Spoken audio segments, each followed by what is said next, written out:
Fidèles téléspectateurs, bonsoir. Ravi de vous retrouver sur le plateau de Malinov. Aujourd'hui, il sera question d'intelligence artificielle, de réalité virtuelle et augmentée, d'art numérique, de mapping vidéo, bref, autant de sujets innovants que vous n'avez pas envie de rater. Le sommaire, c'est tout de suite. Au menu ce soir, l'intelligence artificielle avec la deuxième édition de Bamako.ai et une expérience unique d'immersion dans l'innovation. L'événement mêle technologie de pointe et savoirs locaux pour entraîner les jeunes dans la créativité. Malinov reçoit ce soir Abouakar Bablé Draba, artiste numérique et réalisateur vidéo. Monsieur Draba a une renommée internationale dans la création d'art numérique et le mapping vidéo. Tous les détails de ses œuvres dans l'interview tout à l'heure.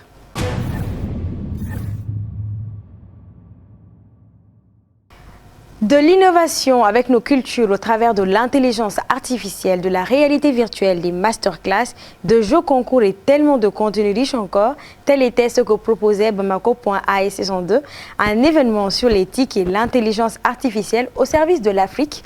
Le thème retenu était « Décoloniser pour mieux innover », une phrase bien provocatrice mais lourde de sens. Notre équipe y était et on vous fait découvrir cet événement dans ce reportage.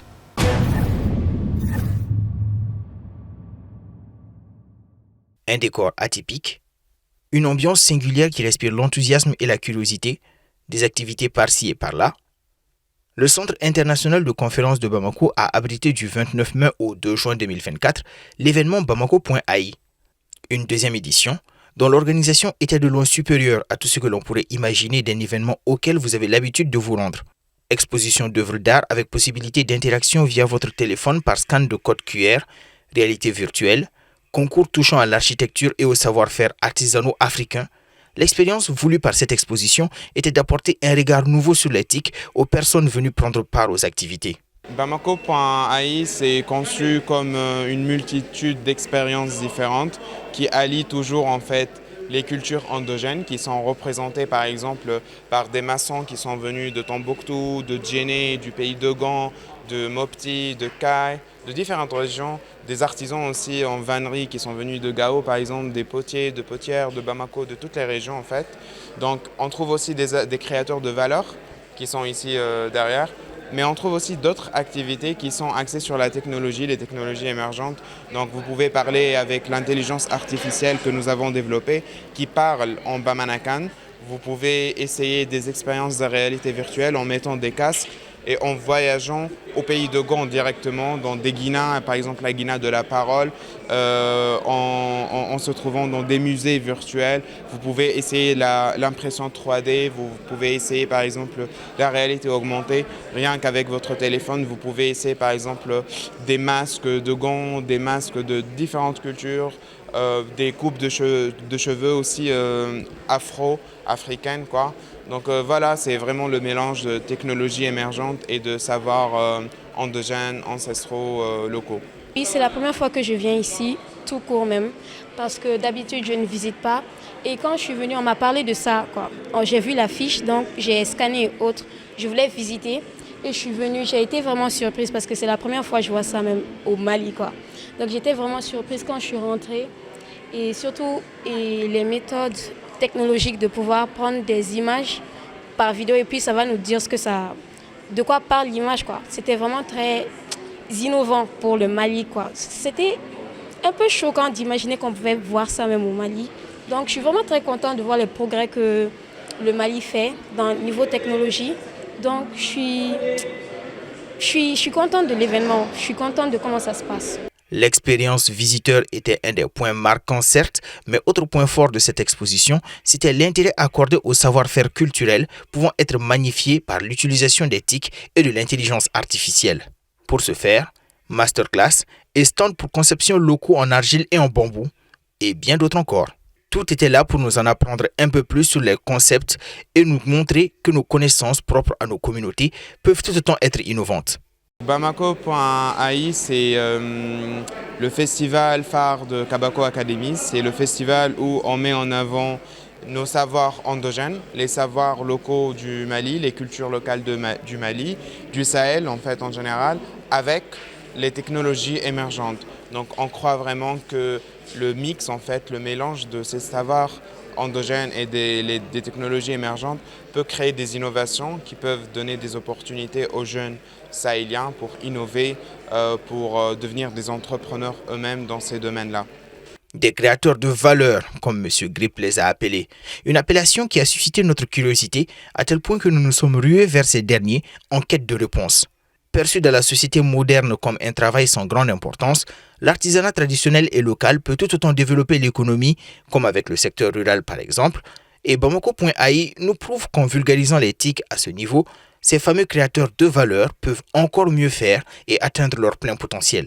Ne bɛ geseda de kɛ ne bɛ gese min fana da ne ka geseda tɔgɔ ko Flying 8 parce que ne ka gesedalan fana pédali tan de b'a la donc an bɛ motif caman kɛ Mali bɛ gesedalan min bɛ yan i bɛ taga sɔrɔ a bɛɛ pédale 2 pédale 3 pédale 4 n'o y'a caya ne ba ye mais an kɔni ta an sera k'a innové ka se pédale 10 ma peut-être dans les jours à venir an bɛ se ka tɛmɛ o bɛɛ kan ni kabako mɔgɔw ye baara kɛ parce que n'i donna kɔnɔna la hali n'i ye tissu ye u ka mɔgɔw bɛ habillé ni ne ka tissu ye ka caya. O tɛmɛnen kɔ hali événement fana décoration kɛlen don ne ka tissu ye ne ka tissu dilannen don fɔlɔ ni Mali yɛrɛ gariw ye kelen a filanan fana ne ka teinture bɛɛ fana ye teinture végétale de ye parce que a bɛɛ an ka Mali yiriw de ye tubabu sɛgɛ t'a la tubabu gala t'a la ne bɛ baara kɛ n'o de a ka di ne ye ka fɛnw kɛ de façon naturelle. Oui, Bamako.ai était une expérience incroyable pour les passionnés de technologie. Elle a mis en valeur le savoir-faire des communautés, des œuvres artistiques, a coupé le souffle des jeux concours plus innovants les uns que les autres. Mais n'oublions pas que le phare de cette exposition était l'intelligence artificielle. Et pour la peine, nous avons eu la chance de rencontrer la vedette de ces 5 jours d'exposition. Elle s'appelle Mentor AI, une intelligence artificielle qui, tenez-vous bien, s'exprime en bamanakan. Recettes de cuisine, astuces de femmes africaines, proverbes et connaissances culturelles, Mentor AI a de quoi faire pour être d'autant un objet de fascination pour ceux venus découvrir l'exposition de Bamako.ai. C'est pas seulement l'intelligence artificielle seule, il y a la réalité virtuelle où par exemple vous pouvez visiter le pays d'Ogon et à travers un casque de réalité virtuelle, il y a les réalités augmentées. Par exemple, il y a un jeu qu'on a fait ici qui s'appelle le CICB Go et comme vous pouvez le voir, il y a des participants qui sont en train de scanner un peu partout. Il y a ces activités. Et bien sûr, nous sommes là dans une capsule végétale. Après, il y a les expos d'art. Il y a quelques grands artistes de renom maliens en fait, qui exposent ici. Donc nous voulons pousser les gens à développer leur mindset pour pouvoir sortir de cette colonisation et pouvoir créer. Pousser les uns et les autres à pouvoir créer et innover, tel était l'objectif de ces quelques jours d'exposition au CICB. Bamako.ai fut une totale immersion de ce que pourrait ressembler un Mali ou même une Afrique avec de l'intelligence artificielle combinée à nos cultures. Pour paraphraser Miyamoto Musashi, le célèbre bretteur japonais, il n'y a rien en dehors de vous-même qui ne puisse jamais vous permettre de devenir meilleur, plus riche plus rapidement ou plus intelligent. Tout est à l'intérieur. Ainsi, décoloniser pour mieux innover prendrait son sens. Le message était néanmoins clair.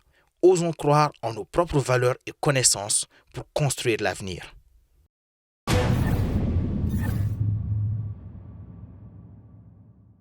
Le beurre de ce soir est une pépite pour les gamers. Nvidia, la société multinationale américaine de technologie, vient de créer un assistant personnel doté d'une intelligence artificielle spécifiquement conçue pour les jeux et les applications sur PC. L'assistant nommé Project G Assist s'appuie sur la technologie RTX avancée de Nvidia pour fournir des conseils, informations et recommandations personnalisées aux joueurs. L'IA peut analyser l'environnement de jeu en temps réel et proposer des astuces adaptées à chaque situation. Les utilisateurs peuvent également bénéficier de recommandations pour améliorer leur performance. L'assistant ne se limite pas à offrir de simples conseils, il optimise le système de jeu afin de garantir des performances maximales, ajuste automatiquement les paramètres graphiques en fonction du matériel de l'utilisateur et propose des conseils pour maximiser l'efficacité. L'IA peut même réduire intelligemment la consommation d'énergie sans sacrifier les performances. Une simple requête textuelle permet à l'assistant de faire les ajustements nécessaires, évitant aux joueurs de perdre du temps à chercher les meilleures configurations par lui-même. Aussi, grâce aux entrées vocales ou textuelles et à l'analyse contextuelle de l'écran de jeu, l'IA peut générer des réponses personnalisées sous forme de texte ou de discours. Ces réponses sont entièrement adaptées aux sessions de jeu individuelles des utilisateurs. Néanmoins, Nvidia n'a pas encore révélé quels seront les premiers jeux à intégrer Project G Assist. Tout de même, cette innovation annonce un changement majeur dans la façon dont les joueurs interagissent avec leurs jeux et leur matériel. Est-ce que l'avenir du jeu vidéo réside dans la fusion des compétences humaines et de l'intelligence artificielle? Affaire à suivre.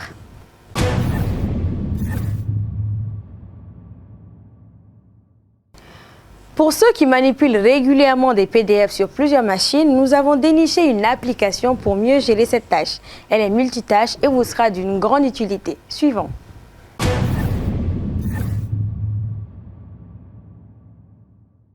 UPDF de son nom est une application qui est éditeur PDF tout en un disponible sur iPhone, iPad et Mac. On peut lire, éditer, noter, organiser, convertir, signer et protéger ces documents PDF. Ils ont même un outil d'intelligence artificielle qui peut résumer un document PDF, le traduire dans une autre langue ou encore fournir des explications sur un texte sélectionné. UPDF est vraiment pratique. On peut aplatir un fichier pour empêcher toute modification et le rendre plus léger. On peut aussi scanner des documents et les convertir en PDF éditable grâce au module OCR qui reconnaît le texte. Bien évidemment, on peut aussi signer ces documents avec l'Apple Pencil, l'annoter, ajouter des stickers ou encore ajouter un filigrane pour protéger un document. Une licence de UPDF permet d'en profiter sur toutes vos machines, smartphones, tablettes et ordinateurs. C'est tout pour l'astuce d'aujourd'hui. Merci d'avoir suivi et à bientôt.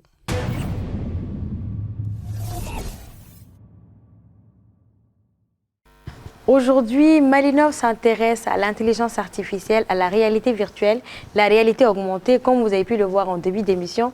Et pour approfondir le sujet, notre invité du jour évolue dans tout ce qui est art numérique et mapping vidéo. Il s'agit de M.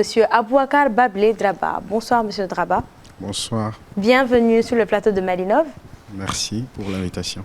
C'est un plaisir. Alors, comme je le disais, vous évoluez dans tout ce qui est art numérique, mapping vidéo. Dites-nous concrètement, en termes d'art numérique, qu'est-ce que vous faites? Alors, moi, je suis artiste numérique. Donc, ça veut dire à travers le matériel numérique, j'arrive à créer des œuvres, à m'exprimer à travers ces œuvres-là pour faire soit des revendications, soit des petits rappels et tout ça. Et ça passe sur... Le plus souvent, c'est le thème de la société et tout, beaucoup de choses en général. Okay. Voilà, l'art numérique, c'est différent de l'art en tant que tel, comme on a l'habitude de le voir. Donc, c'est vraiment quoi? Est-ce que c'est le côté numérique qui fait toute la différence ou bien il y a tout un ensemble de procédés? On va dire que c'est encore de l'art, vu que c'est de l'art numérique, mais c'est fait à travers des moyens numériques, des ordinateurs, des logiciels, peut-être des codages, des applications qui nous permettent de pouvoir créer des œuvres qui ne sont possibles qu'à travers un ordinateur, par exemple. Okay. Donc, c'est ça, en gros, c'est des œuvres qui sont créées à partir d'un moyen numérique. Et le mapping vidéo, ça consiste en quoi? Le mapping vidéo consiste à projeter des images sur des grands espaces, donc sur des immeubles et tout, et de sorte à ce que ça puisse épouser les formes de ces supports-là. Donc, on a vu, il y a des projections qui se font sur des tissus blancs, sur des fonds blancs, mais il y a le mapping qui permet de pouvoir épouser des formes, donner une certaine illusion, comme s'il y avait un bâtiment qui s'écroulait, ou peut-être il y a quelque chose qui sortait d'un bâtiment ou d'un espace et tout ça. Vous faites de la réalité virtuelle et de la réalité augmentée. Vous avez d'ailleurs présenté un projet dans ce sens à la rencontre internationale des arts numériques d'Abidjan. Il s'agit de quoi? Comment est-ce que vous mêlez réalité virtuelle et réalité augmentée dans ce que vous faites?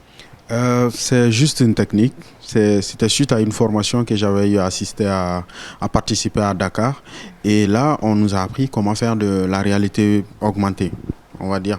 C'est un moyen de pouvoir... C'est un peu, en s'amusant, on va dire, mais c'est magique de pouvoir, à travers une tablette ou à travers un téléphone, voir un dessin qui s'anime, qui est donné en 3 dimensions quand on regarde à travers une tablette ou à travers un téléphone. À la base, tu vois un dessin, vous voyez peut-être un dessin, le logo, mais quand on regarde avec ça, vous voyez que ça s'anime, ça donne d'autres formes, ça, voilà. Donc ça permet de pouvoir donner l'impression que c'est réel, tout ce qui est dimension D2, et on le voit en 3D. Et vous avez d'ailleurs présenté un projet dans le sens, le projet, on a l'impression d'être dans une totale immersion dans une salle.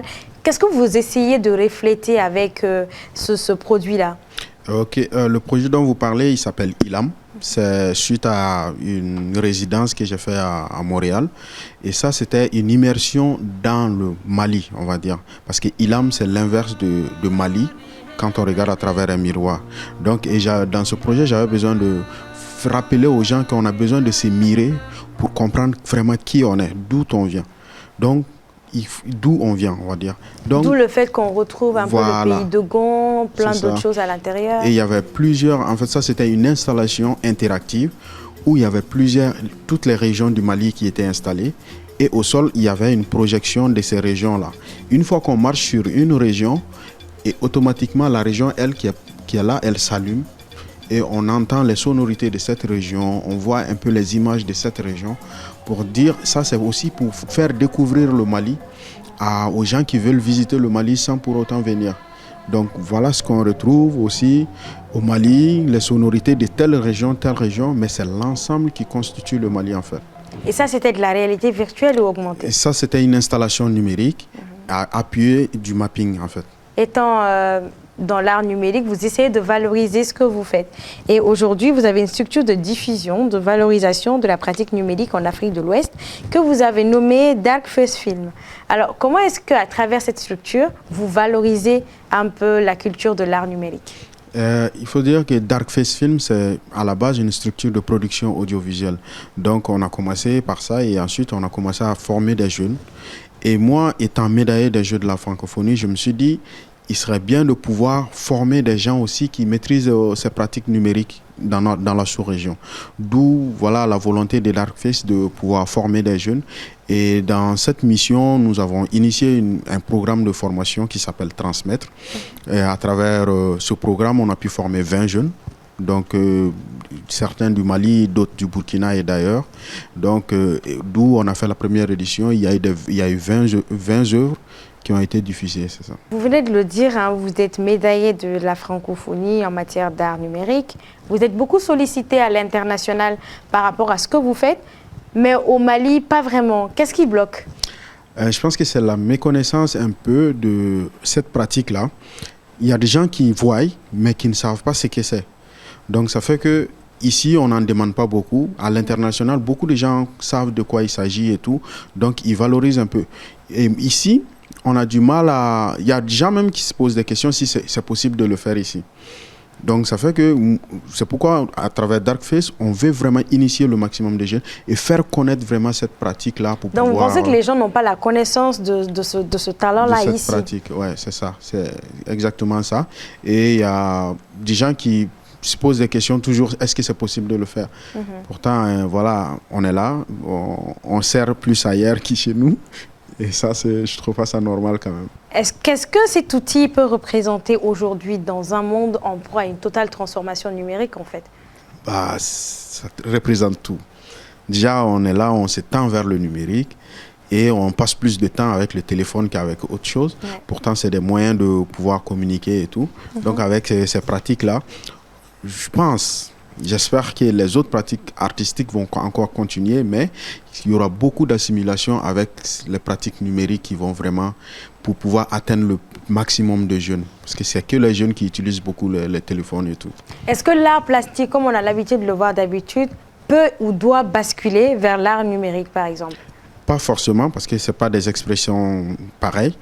Mais je me dis, pour vraiment communiquer avec certaines œuvres de l'art plastique, il y aura sûrement des œuvres numériques qui vont représenter certaines œuvres avant de les voir physiquement. Puisqu'aujourd'hui, on a des musées virtuels qui nous permettent de pouvoir voir des œuvres. Et tout ça, c'est de l'art numérique qui s'impose. Ok, vous l'avez parlé du fait que les gens ont la méconnaissance un peu de ces talents-là ici. Mais dans la trajectoire, je veux dire, dans la fabrication d'un produit d'art numérique, est-ce que c'est un logiciel qui permet de faire? Est-ce que c'est basé sur la création de code?